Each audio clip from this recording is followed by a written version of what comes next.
प्रस्तुति।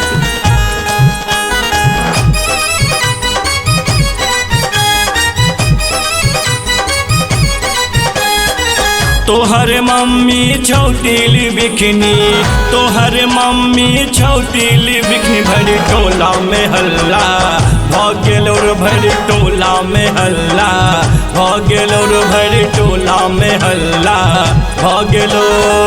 तोहर मम्मी छौटिल बिखनी, तोहर मम्मी छौटिल बिखनी, भरी टोला में हल्ला भ गेलो रे, भरी टोला में हल्ला भ गेलो रे, भरी टोला में हल्ला भ गेलो।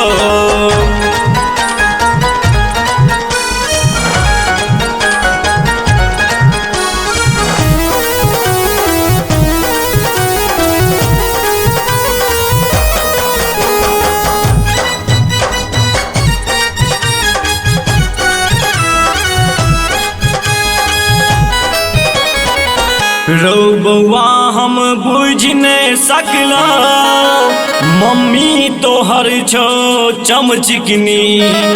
रौ बौआ हम बुझ नहीं सकला, मम्मी तोहर छो चमचिकनी।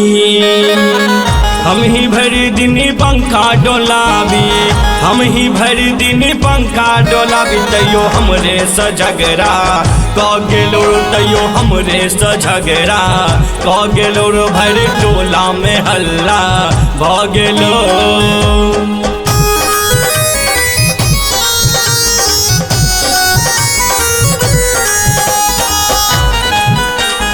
अपने सुन रहल छी MM प्रोडक्शनक प्रस्तुति।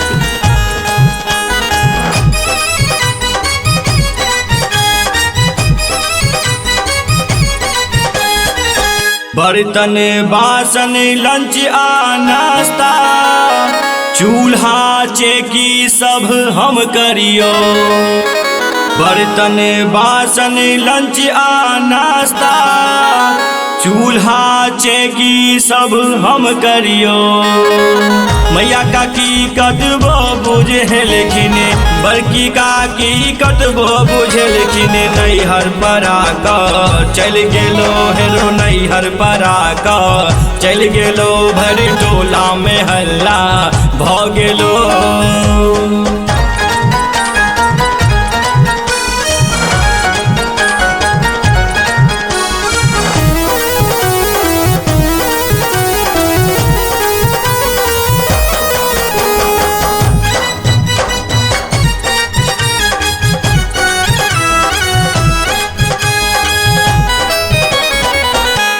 सुमन ने देखल एहन रुसनी, के की कहल के नहीं बुझलो।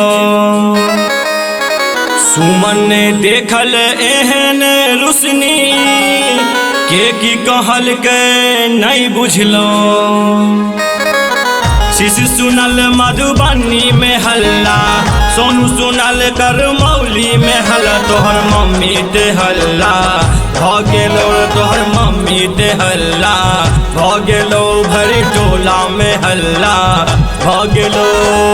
तोहर मम्मी छौटिल बिखनी, तोहर मम्मी छौटिल बिखनी, भरी टोला में हल्ला भ गेलो रे, भरी टोला में हल्ला भ गेलो रे, भरी टोला में हल्ला भ गेलो।